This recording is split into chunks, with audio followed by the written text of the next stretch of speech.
Baik ibu-ibu, jadi memanfaatkan anak untuk keuntungan baik materi maupun non materi itu tidak baik, tidak boleh ibu-ibu ya.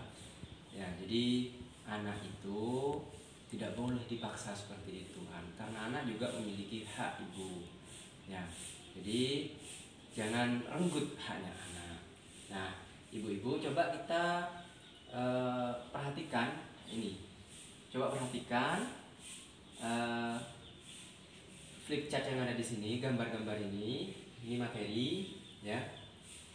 Jadi di sini atau buku pintar ibu yang ada di halaman 41, silahkan disimak baik-baik. Di situ ada contoh-contoh eksploitasi anak dan apa saja akibat dari memanfaatkan anak untuk keuntungan pribadi itu tidak baik. Jadi misalkan di sini ibu, jadi contoh-contoh eksploitasi anak. Nah, di situ di buku ibu juga ada ya. Jadi anak dilacurkan. Jadi ini pemanfaatan tubuh anak. Anak dilacurkan. Ya. Jadi tidak boleh ibu kalau misalkan anak itu dimanfaatkan tubuhnya untuk dilacurkan, itu tidak boleh ibu. Nauzubillah min dzalik ya. Mudah-mudahan tidak ada ibu ya. Ya. Pornografi anak ibu. Jadi pornografi anak itu tidak boleh ya. Selanjutnya anak yang mengalami kecacatan atau bayi yang digunakan untuk memancing rasa iba. Paham ini maksudnya ibu? Paham? Tidak, Pak. Oh, tidak paham ya? Ya. Jadi maksudnya memanfaatkan kecacatan bayi ya untuk memancing rasa iba seseorang.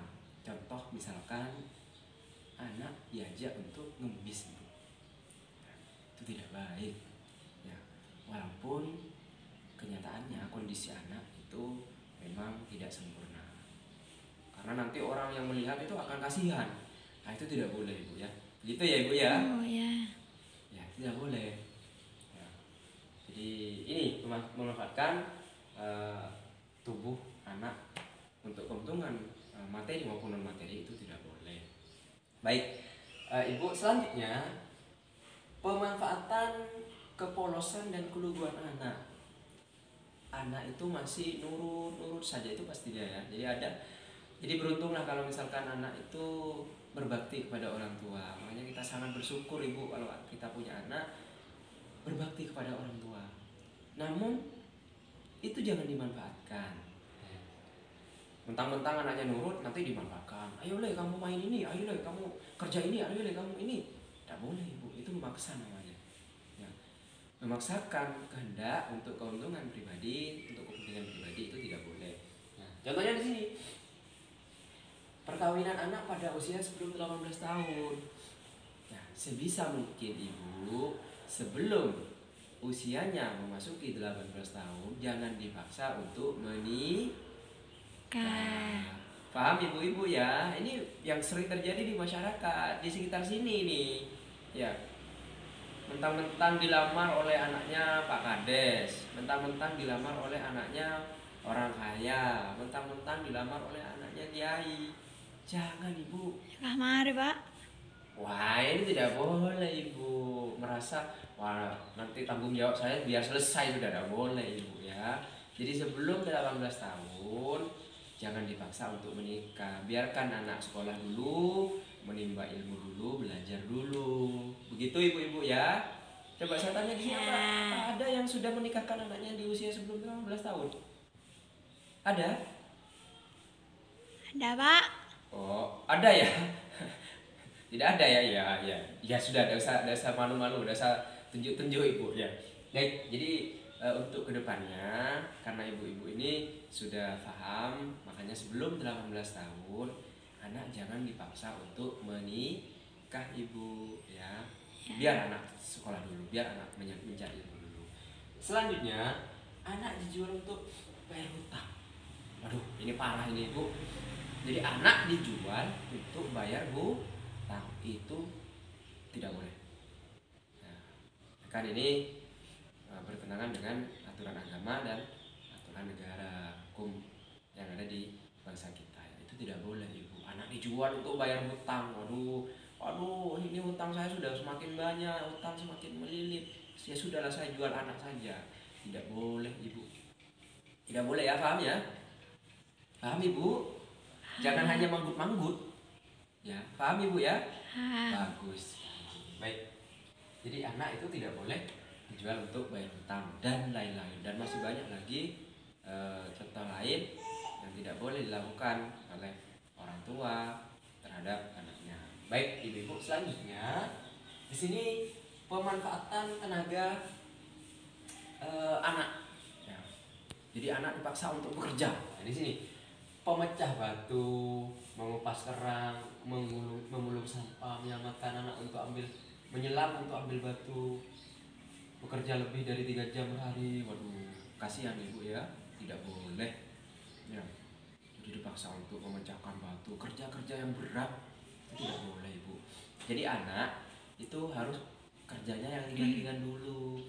Ya, kalau hanya bantuin ibu untuk masak ya bantuin ibu untuk bersih-bersih ya itu tidak masalah.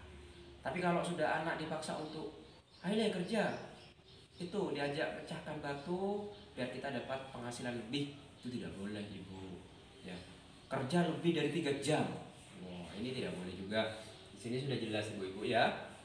Paham ibu-ibu? Baik. Nah, selanjutnya ya di situ juga pada halaman flip chart halaman 41 itu juga sudah dijelaskan ibu-ibu ya. Jadi orang tua punya tanggung jawab. Nah, anak itu punya hak. Jadi jangan renggut haknya anak, dan kita jangan sampai merasa ingin tanggung jawabnya lepas sehingga anak itu dibebankan kepada orang lain dengan dinikahkan misalkan, dengan dipaksa untuk bekerja atau yang lainnya. Itu tidak boleh ibu-ibu ya. Jadi begitu. Selanjutnya ibu-ibu sudah paham ya tentang eksploitasi ya? Ya. Paham ya? Paham. Oke. Jadi intinya ibu-ibu, eksploitasi itu adalah memanfaatkan anak untuk memperoleh keuntungan materi maupun non materi, Bu. Jadi itu adalah eksploitasi anak. Contohnya sudah kita bahas tadi. Jadi anak disuruh untuk melacur, anak dijual untuk bayar hutang, ya.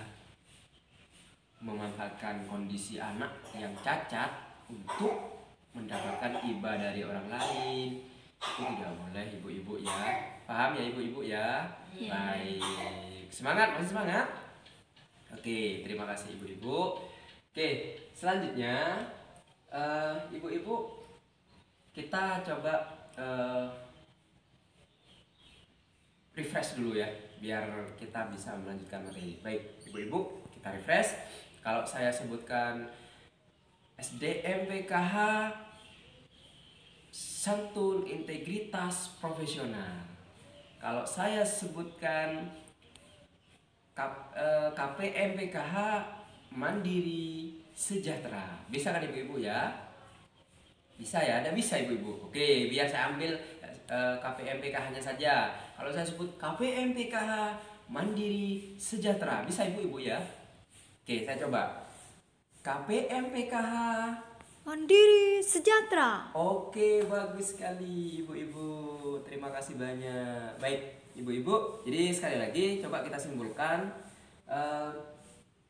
apa itu eksploitasi? Masih ingat?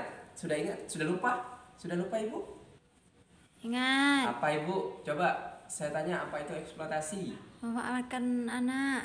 Memanfaatkan anak untuk kepentingan materi dan non materi. Itu ya, memanfaatkan anak untuk kepentingan materi dan non materi itu adalah jenis eksploitasi. Contohnya sudah kita sebutkan tadi ibu ya.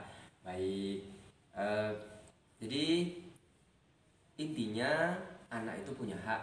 Ya, ibu jangan renggut hak-hak anak, jangan paksa untuk melakukan sesuatu di luar batas kemampuan anak ibu. Ya. Oke, siap ya? Bisa ibu-ibu ya? Jadi yang sudah terlanjur menikahkan anaknya nanti nggak usah tangisi sudah ibu karena sudah terlanjur ya. Nah, untuk kedepannya ayo kita belajar ya, Ya, Pak, agar supaya kita tidak melakukan kesalahan yang sama. Ya. Baik ibu-ibu, ada pertanyaan kira-kira? Sudah, Pak. Sudah cukup ya? Baik, kalau tidak ada pertanyaan mungkin kita cukupkan pertemuan sekarang sampai di sini. Sampai jumpa pada pertemuan selanjutnya. Terima kasih sudah hadir ibu, sudah meluangkan waktunya untuk hadir. Kita sama-sama belajar untuk kemajuan kehidupan kita pada masa yang akan datang, ibu-ibu ya. Mudah-mudahan kita senantiasa diberikan kekuatan oleh Allah untuk menjadi lebih baik. Amin. Amin. Sekian dari saya. Wabillahi taufiq wal hidayah. Wassalamualaikum warahmatullahi wabarakatuh. Waalaikumsalam.